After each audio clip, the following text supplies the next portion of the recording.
Suspense about that announcement. So here it is. Lent's coming. You didn't realize that, right? So Kate mentioned a couple of things about, we've got Show Tuesday coming up this week and pancake dinners and then Ash Wednesday service. So I hope everybody can join in with those. We'd love to see you here Ash Wednesday. And then we're going to start a new series. It's called Creating Safe Space, which will run throughout Lent. And we're going to, that term safe space is, a little bit of a sort of a buzzword, I guess, at the moment. But we're going to look at it from a very personal angle, look at, making space in our lives, in our busy, stressful lives. And that's something, I think will be a great theme for Lent, right? Because Lent is a time where we really consciously think about slowing down, think about our lives, think about change, that kind of thing. But we're also going to look at making space for ourselves, creating safe space for ourselves to be who we really are, finding our true selves. We'll talk about creating safe space for others, so becoming safer people.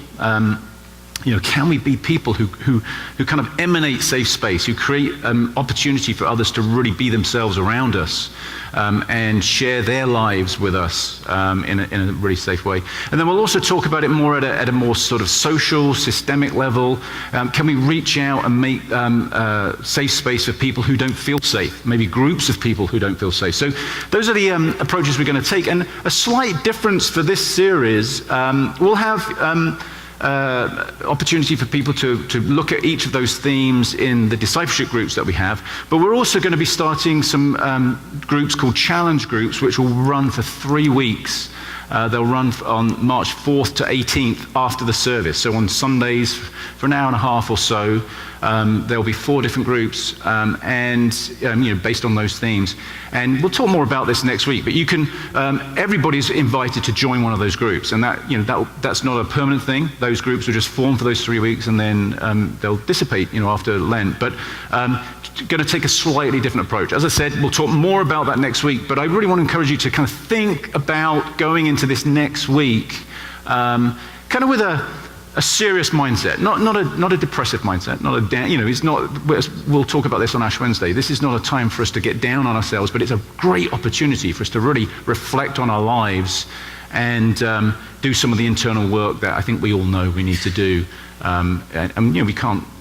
We can't do that all the time. That's kind of exhausting. Lent gives us this window where we get to do it very intentionally. So, Shrove Tuesday, Ash Wednesday, and then we'll be into the Lent series. We're just wrapping up today on the series we've been in over the last few weeks. Who are you, God? Do you feel we've answered that question?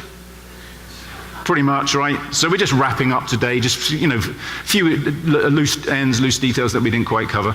No, clearly, asking that's a big question to ask. It's a huge question to ask.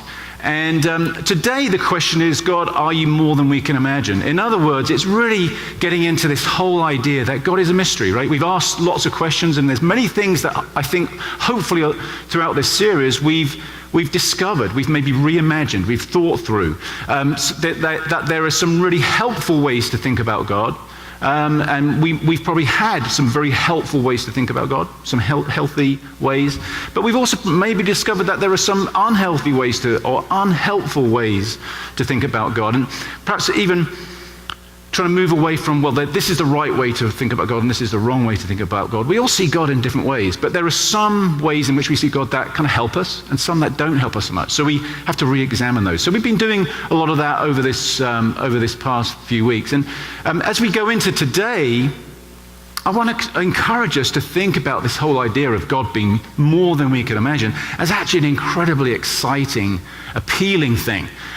There's several ways of looking at God, right? One is to say, there's no God, don't be an idiot, We may know people like that. Probably, there may be some people who don't believe in God here. I don't think you're probably thinking we're idiots because you probably wouldn't be here, right?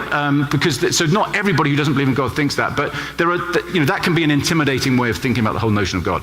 Other people, more religious people, can be, of course there's a God, and this is how God is, and you better follow it. Idiot is the implication there. That's kind of, I don't know whether we can really be that defined. Others are more like, yeah, there's probably a God, but who knows? Why even bother? It's just such a, it's just all out there. Or there's an approach, and there's probably many others, which is, there's this divine life, there's this divinity, there's this God we don't totally get it all, but we experience some of it here and there. So kind of surfs up. Let's just find out. Let's just dive in and explore this thing and not worry too much. I think we get very worried when we think about God. We get kind of anxious. We've got to be right. We've got to get everything sorted out. Well, today we're just going to experience that there are different ways to look at God, and we're going to celebrate that. We're going to celebrate mystery together. So before we go on, we're going to just do a little one of our little polls. It's a slight modification on one of our polls. So some instructions are going to appear on the screen here. So you might want to just pull out your smartphones and just sort of get ready to give some responses. And we're going to look at two questions. They relate to maybe some of the things that have struck us throughout this series, where we're really trying to see if you were paying attention. That's what this one's about. No, we're trying to, what discoveries have there been? And so it's a question, God, to me you are. That will be the first approach. And then in the second question, we're going to think perhaps more about what we don't know, maybe what was troubling, what was difficult, what questions still remain. We'll ask that, who are you? And you can answer that question. So I don't know whether we're ready to go on this. Are we yet, Sarah? Everybody logged in and... So let's put that first question up. I'm going to have to put my glasses. So these answers are going to appear live. So this isn't a poll, right? It's not a vote. This is. Oh, you want to go back? Okay, can we go back? Okay. Did we say to you to turn off your cell phones? Did we have some? I don't think we did this time, did we? Maybe we did. Sorry about that. Okay. Just stick your hand up when you're ready. We'll see, have some hands. Okay, we've got a few people. Yeah, okay, we've got enough to get going, I think, because you can add things in. So this is just type in your answer. To me, God is. Just what are some of the things that have struck you through this series, or maybe not as a part of this series, just in general. To me, God is what? And just going to look at some of those answers as they come up. Ooh, love. Yeah, that's a good one. We did say God is love. Oh, okay. Love. Love again. We're getting... That's pretty confusing. Okay, there's something... Yeah.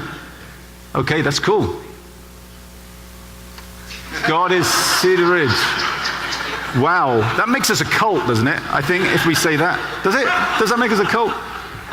The creator. Creative. That's cool. What else you got coming up? Divine. I like that one. God is divine. Yeah. All-knowing.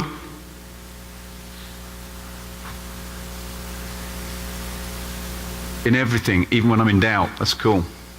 Spirit.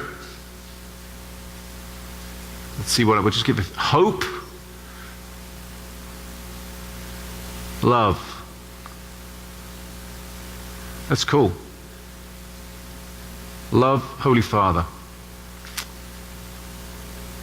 Big? Yep. Okay, so a lot of these real love. Not just love. Real love. That's cool. Love and grace. So we've got a good, the life force. That's cool. We've got a good love theme going on here, which, I mean, to be honest, I think, man, if that's where we land, what a beautiful thing, that God is love. Amorphous and undefinable. Should we move on to the next one now? So this one is this is asking the question, maybe we can put that question up there. God, are you? So this might be, where we're not sure, we have some doubts, we have, it's what we don't know. What's kind of, as we've gone through this series, what have been some of the things that maybe have come up in some of our discussions recurrently, where it's like, this is a bit problematic, this is a challenge. Let's see what some of these are. Are you present? Okay, we might question that. I think that's very real. Away with me. Are you truth? Yeah, can we trust you, I guess, right? Are you real? We might be asking that question. Are you there? Just as a matter of interest, I mean, how many of us have asked in the last month if God is real to ourselves, right? You don't have to put your hand up, but I have, right? So, I mean, that's a very real question, right? Are you real? Are you just? Are you female? Are you there? Are you weak? Are you there? These are profound questions, right? These are major questions we have and that we wrestle with. Are you good? Are you pretty cool, I guess? Was that a statement or a question? Are you listening? And if you are listening, what lens are you listening through? Are you listening to me? Do you hear me? Interesting, you think, are you listening? You could think about that. Do you hear me? Or are you checking up on me, right? You could look, I don't know, perhaps that question was getting at both. Interesting themes coming up. Are you present? Okay, so we've still got a lot of questions, right? We have a lot of questions about God. We're going to be exploring those questions, I'm sure, for the rest of our lives. We've also, I think, been stirred. I know from chatting with many people throughout this series, and actually after the last Sunday, the one just gone, we had a brief time of discussion after the service right up at the front here. A bunch of people came along. I just went away from that discussion feeling so grateful to be part of this community where people are willing to share their thoughts, their feelings, their doubts, their fears, their faith as well.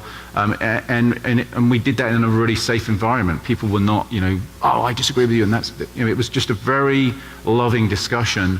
And a discussion that I think showed us that God is a mystery, right? There's many things that we don't know. And we were sort of pointing out some of these banners, right? We have these banners up around the room. You can sort of take a look at them with different words that mean significant things to us. And I'm going to point them out again. So we were talking about that issue of mystery. God is a mystery. I think we have a scripture actually from the book of Job, which is a very sort of mysterious kind of book in many respects that sort of gets at that. In other words, the Bible says God's a mystery. Can you fathom the mysteries of God? Can you probe the limits of the Almighty? They are higher than the heavens above. What can you do? They are deeper than the depths below. What can you know? So there's that sort of high and deep. Their measure is longer than the earth and wider than the sea. So there's lots of poetic language there to talk about the vastness of this thing we call God, this divine life that we talk about. So mystery that's a value for us, and mystery invites us into the journey, right? So there's a journey about there that we're on. We're not about dogma and authority, right? We're not about landing on the answers so it's not so much the destination as it is the journey, this process of discovering, reimagining, engaging with, relating to God, and the impact that has on our life, because there's an implication to that about transformation in us, right? And we talk about doing that in the context of love, and we want to grow on that journey, that word there at the back. And then I think what it came to was this, as we discussed again after the service last week, this word together, that it's very hard to go on this journey on our own. Very, very hard.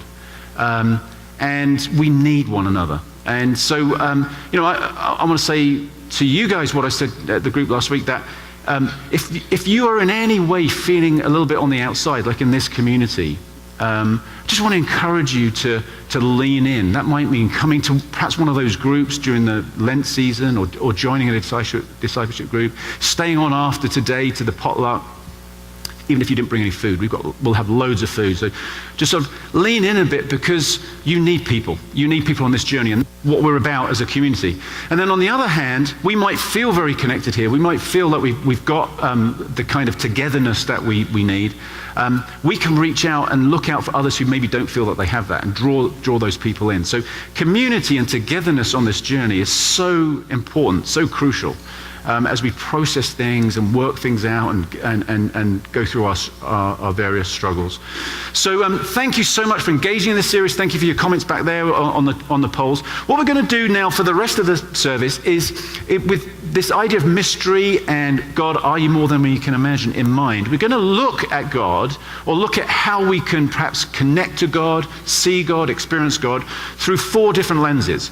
Right? Those lenses are through science, through art, through contemplation, and then through relationships. And we're just going to look at those separately, individually, What's going to happen is in a few moments, in a few minutes, we're actually going to break up as a big group here. And you'll get a choice to go to a gathering of people who are going to be discussing, looking at God through art at the front here, up at in this section, or through science, which will be at the back there. You put the science guys at the back because they might blow some stuff up. Okay, or you could have a discussion about experiencing God through prayer, and that will be in room 202. Okay, so in a moment we're going to break up. But the people that are going to be facilitating those discussions and those interactions are going to come and share with us now briefly. So I'm going to invite the first two guys up there. That's John Vandergriff and Andrew House. They're going to come and just share a little bit with us about seeing God, experiencing God through science. And you might, after they've shared, think, I'd quite like to go along to that one. Okay, and then after them, Chaz is going to come up. There's the mic, thanks. And then Melanie is going to come and share with us about prayer. So let's welcome John and Andrew. This is Andrew, this is John.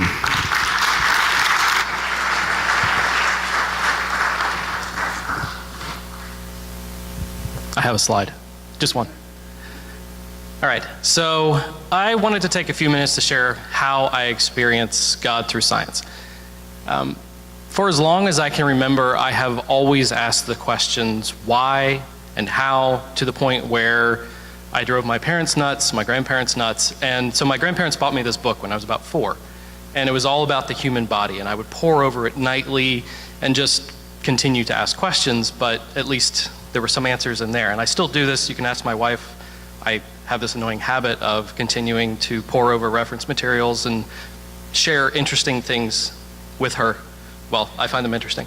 Anyway, so I think the first pictures I have up here are 1987. This was a formative year for me. On the left, you have a breast cancer cell, and on the right, you have a lung cancer cell. So that was a year my grandfather was losing the battle to the cancer on the right, and my mother was diagnosed with the cancer on the left. So I was 8. I'm 39 now, I'll save you the math. So my mother survived, and my grandfather did not. And they were both very strong people of faith. And it wasn't so much a crisis of faith for me, it was just more of a why, how. And that's what really started to drive me more into science. So it drew me to learning about cells. And so fast forward to 1995, that is NCI up in Frederick. I had an opportunity to do genetic research. It was an internship program done through my high school, actually. And so every summer I would come back. So I started undergrad in '96. I studied evolutionary biology. So we're going to answer that question. I'm just kidding.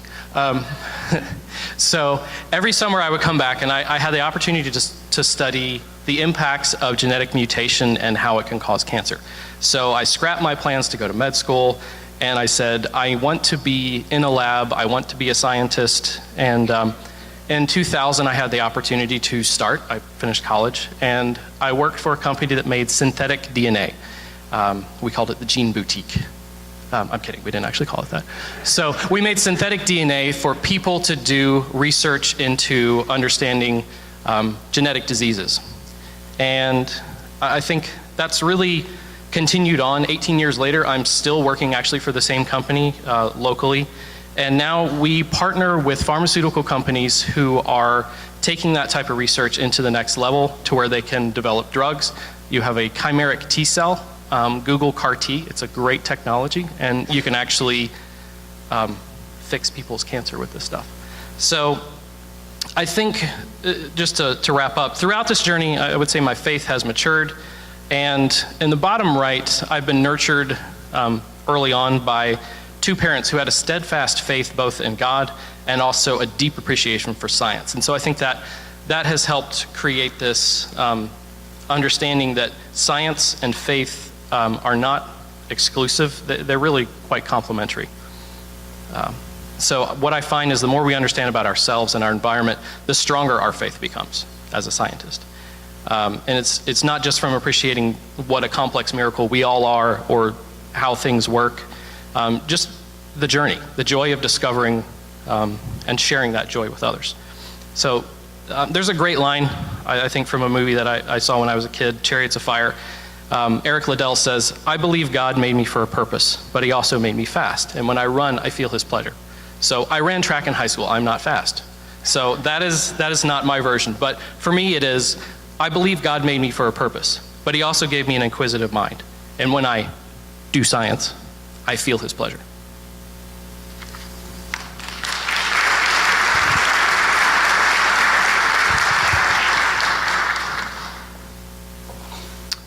Hi, my name's John Vandegrift, and so I'm here to talk also, like Andrew, about understanding God from a scientific perspective. And the interaction between science and faith has always been very interesting to me, and it's a vast subject. So I'm just going to talk about one aspect of it here. But I also have one slide, and there's some stuff on there I won't talk about because I had to trim it down. But the 1 minute story, why am I up here? Why is this relevant for me?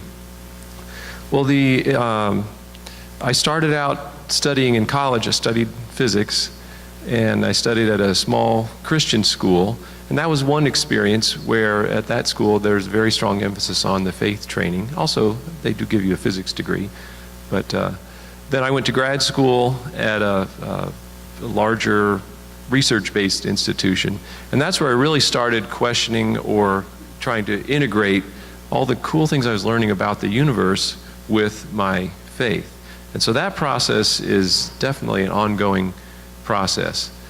And then career-wise, now I work at the Johns Hopkins Applied Physics Lab, and I work in the area of planetary science. We do some pretty cool NASA missions there, and so I help create tools to analyze some of that data. And so, okay, science and faith, how do we think about that? Well, that's really a huge area. So the thing that I want to talk about today was just one technique really that's used in the scientific realm that's also useful for faith thinking.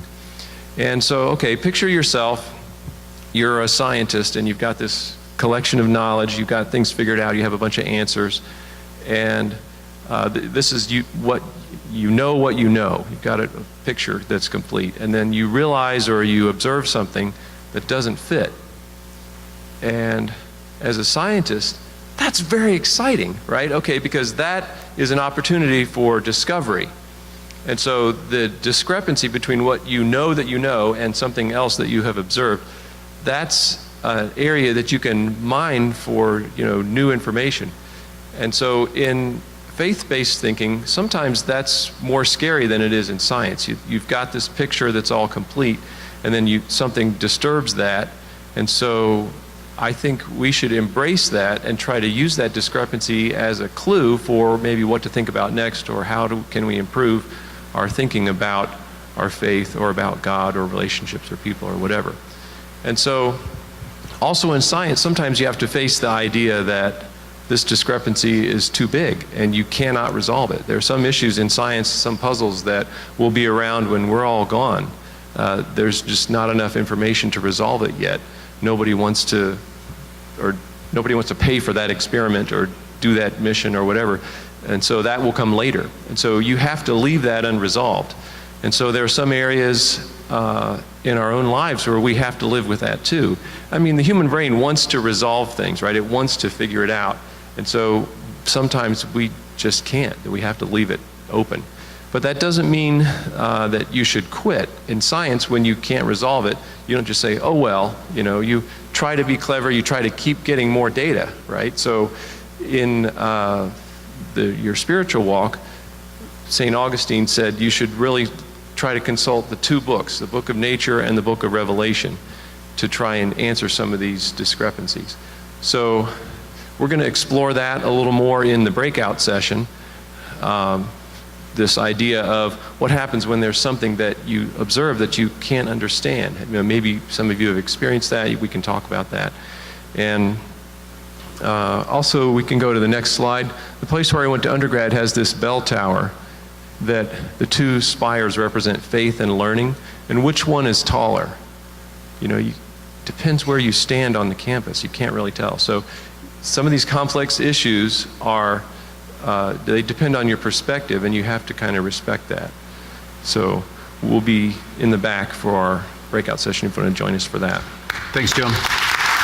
And those guys, thank you. So Chaz, if you want to come up, those guys have a very cool experiment they're going to do as well, so you may want to check that out. So, Chaz. Good morning, everybody. It's really coming down. So, when we think about experiencing God through art, my name is Chaz Foster, by the way. I'm an artist and an educator. I teach high school. When we think about experiencing God through art, I think usually what we probably think of is a work of art acting on us. You know, we're listening to a great piece of music, or reading a poem, or maybe sitting in front of this amazing painting and letting the spirituality come through the art into us. We're kind of we're the receptacle, you know, for whatever this art is doing to us. So, I mean, it's not a passive process, I don't think. I mean, for me, probably the times when I've felt that the most are actually when I've been dancing in like a big crowd of people, and we're all just kind of reacting to the music and reacting to each other, and I guess you'd say you're kind of in the zone, you know, and so you lose your conscious kind of thought and you just give in to the music or to the art, which I think is more what Melanie's going to talk to us about. We're kind of opening ourselves up and contemplating the art. But even when you're thinking of the artist who made that art, then a lot of times we think of an artist as someone who is just, you know, the instrument of God. That's the popular culture portrays genius artists as these people who just let go and God flows through them and they create this work of art, right? Now I know there are several great artists in this room, and I'm betting that the thought of that, of being God's instrument, kind of makes us a little uneasy. You know, there's kind of a feeling of hubris there. I know when I create a work of art, and there it is, I don't feel like saying, God told me to make this art, and he is well pleased. It's just, you know, that's not usually what happens. And I think that is why, for many others of us in this room, we don't feel like we're artists at all. I mean, I hear from so many people, especially as a teacher, people who say, I don't have a creative bone in my body, you know, or which just kills me. Or I've heard parents actually say that about their kids who are standing right there. Oh, well, he's definitely not an artist, but he's, you know, talented in other ways. So I want to think about that for a while. For a very short while.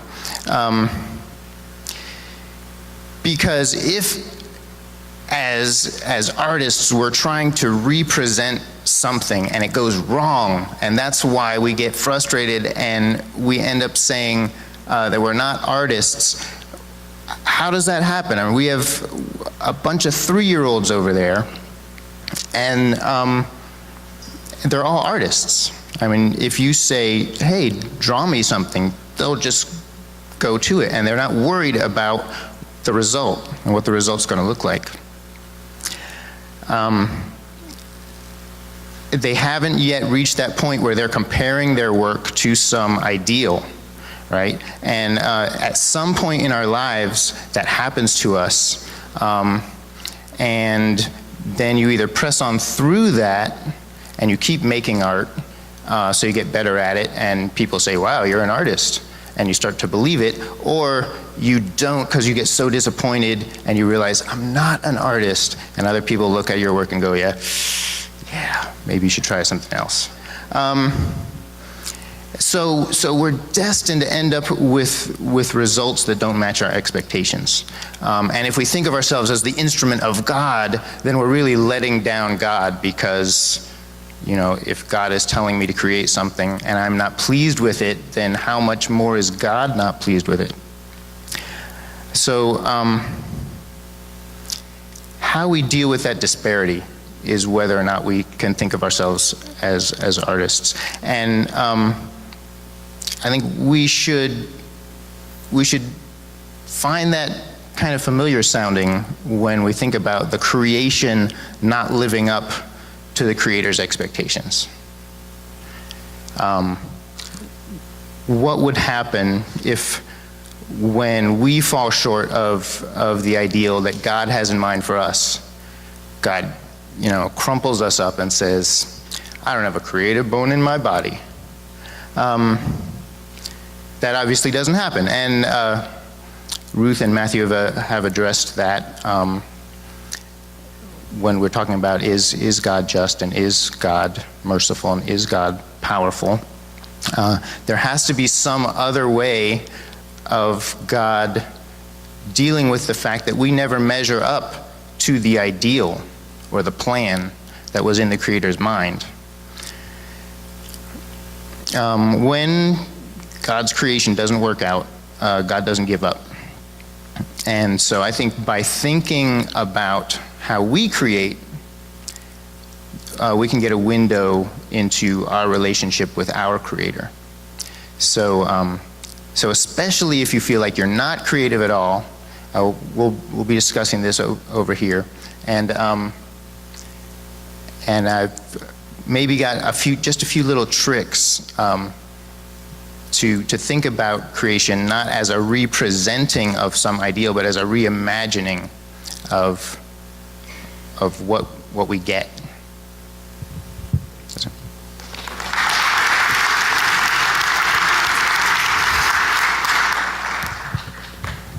Hi, I am Melanie Griffin, and I have been at Cedar Ridge about 25 years, and I think I'm a totally different person than I was when I got here. I hope a better person. And I think one of the main ways that I've been transformed since I've been here is through contemplative prayer practices.